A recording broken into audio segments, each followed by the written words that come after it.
শরীর ভালো থাকতে হবে, ইমামের কাপড় ভালো থাকতে হবে, জুতা ভালো থাকতে হবে, ইমামের স্ত্রী পর্দানিশীল থাকতে হবে। দাও কত বেটা, দাও কত? ৬,০০০ টাকা দিয়ে ৬০,০০০ ইমাম খুঁজো। আমি আপনাদের এখানে চ্যালেঞ্জ করে দেবো, আমি মামুন কাসেমি আপনাদের লোক বলতেছি, আমি এই ইমামের কত বেতন আমি জানি না, এই ইমামের যত বেতন আমি আপনাদেরকে দেবো। আমি আপনাদের একজন দাঁড়ান তো দেখি যে হুজুর আমি ৫ মাস এই খেদমত করবো, অন্য কোনো মাস গেলে যাবো না। আছেন কেউ? পারবেন কেউ? এখন যাই ইমামরে খালি খুঁজছান, হুজুর ১ মিনিট গেল গা কোথায়? আরে হুজুর এখন টাকা পয়সার লোভ হয়ে গেছে। কি লোভ? যদি টাকা পয়সার লোভ হইতো তাহলে ওই সুদী কারবারে যাইতো তারা। যদি টাকা পয়সা আর দিন দুনিয়ার লোভ হইতো তাহলে রিক্সা চালায় খাইতো, ইমামতি করতো না বেটা। যদি টাকা পয়সার লোভ হইতো মুড়ি বিক্রি করে খাইতো, কারণ মুড়ি বিক্রি করে হালাল না হারাম?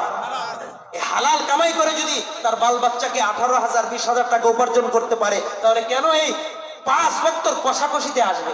আরে বাপরে বাপ, যারা একটু বেতন বেশি দেয় এগো তো মুসের তাও দিয়ে আসবে। আমার যাই নমস্কার, এখান থেকে এখানে গেল কেন? হুজুর আপনি কি করেন? আর যদি একটু সভাপতি আর সেক্রেটারি আর ক্যাশিয়ার হয়েছে তো মানে গণনা ধরাছোঁয়ার বাইরে। শুনে রাখেন, শুনে রাখেন, কমিটির সভাপতি সেক্রেটারি আপনার হলেন চাকর মসজিদের। কি আপনারা চাকর, আপনারা খাদেম। আর ইমাম মুয়াজ্জিন হলো মসজিদের শাহেনশাহ, মসজিদের প্রধান। সুতরাং কাজ তো মূলত করার দরকার ছিল আপনাদের। কাদের? ওইটার ভিতরে আমি আর আপনি থাকি না, শুধুমাত্র মুসমাইরা ইমামের বেতন কমানোর ধান্দায় থাকি। মুসল্লিদের সবচাইতে সহজ কাজ হলো ইমামের ভুল ধরা, আর সবচাইতে কঠিন কাজ হলো ইমামের বেতন বাড়ানো। কথা কইবেন এবার? সবচাইতে সহজ কাজ কি?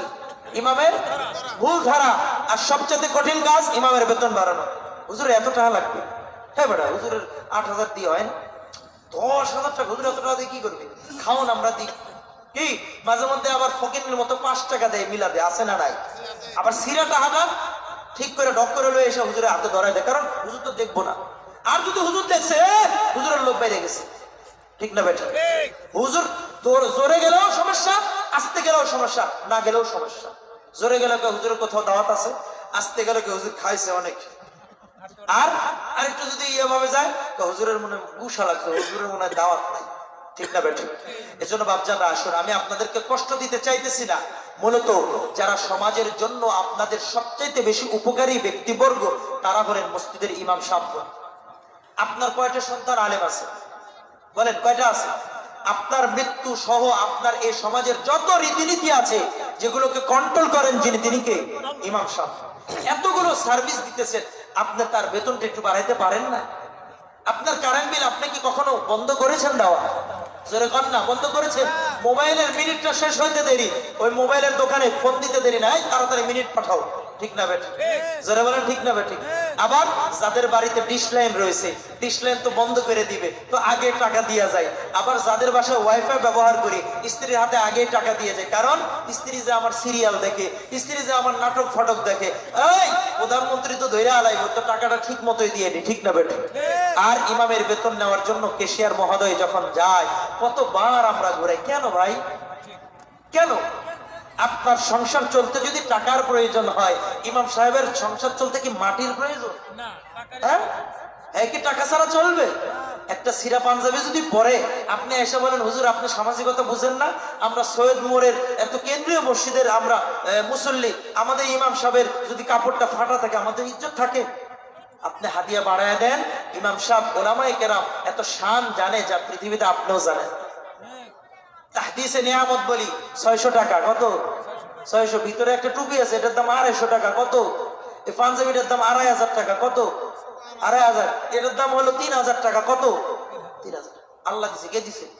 ওলামায়ে কেরামের শান আছে, কিন্তু ওলামায়ে কেরামকে শান দেওয়ার জন্য ওরকম আপনাকেও শান দিতে হবে। ঠিক না বেঠিক? কারণ ইমাম সাহেব যদি ব্যবসা করতে যায়, ইমামের ইমামতি থাকে? কথা করবেন না। ইমাম সাহেব যদি এখানে একটা চায়ের দোকান দেয়, হালাল না হারাম?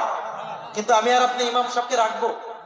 ইমাম সাহেব চায়ের দোকান দিতে দেরি, আগামী সপ্তাহে ইমাম সাহেবের চাকরি যাইতে দেরি রাখ। ঠিক না বা ঠিক? অথচ ইমাম সাহেব ২৪টা ঘন্টা আপনাদের জন্য, তার জন্য আপনাদের জন্য অন্য কোনো কর্ম করতে পারে না, অন্য কোনো হালাল কাজে যেতে পারে না। তাহলে আপনাদের দেখার দরকার না যে সে যেহেতু অন্য কাজে যেতে পারতেছে না, তো তার পরিবারটা যেন চলে। আরে আমার পরিবারটা চলতেছে ৩০,০০০ টাকা লাগে, তার পরিবারটা কেমনে ১০,০০০-এ চলে? তো আমরা আরেকটু বাড়িয়ে দেওয়ার চেষ্টা করা যায় না? যে যে মসজিদের সঙ্গে সম্পৃক্ত রয়েছি, ওলামায়ে কেরামের পাশে দাঁড়ান। ওলামায়ে কেরাম এই সমাজের পাশে যেমনি ভাবে অতীতে ছিলেন, বর্তমানে আছে, ভবিষ্যতেও থাকবে ইনশাআল্লাহ। আরো যারা বলেন ইনশাআল্লাহ। সুতরাং এই যে আমাদের বাংলাদেশে যে মসজিদগুলো রয়েছে, এই মসজিদগুলো যদি না থাকে, আমি আর আপনি রহমত বরকত পাবো না? যাবে। তো আমাদের যে এই কেন্দ্রীয় মসজিদ রয়েছে, এটা থাকার দরকার আছে না নাই? যে সবাই বলেন আছে না নাই? এই মসজিদের ভিতরে এই শীতের কনকনে মৌসুমে আমি শুনেছি যে মসজিদের কার্পেট নেই। কি নেই? কার্পেট নেই। মুসল্লিয়ানে কেরামরা আল্লাহর ইবাদত করতে গেলে, গোলামি করতে গেলে ওনাদের নাকি নামাজে অনেক কষ্ট হয় কি হয় না? কারণ কপালটা যখন টাইলসের উপরে রাখায়, পুরা শরীরটাই কিন্তু ঠান্ডা হয়ে যায়। ঠিক না ভাই? ঠিক।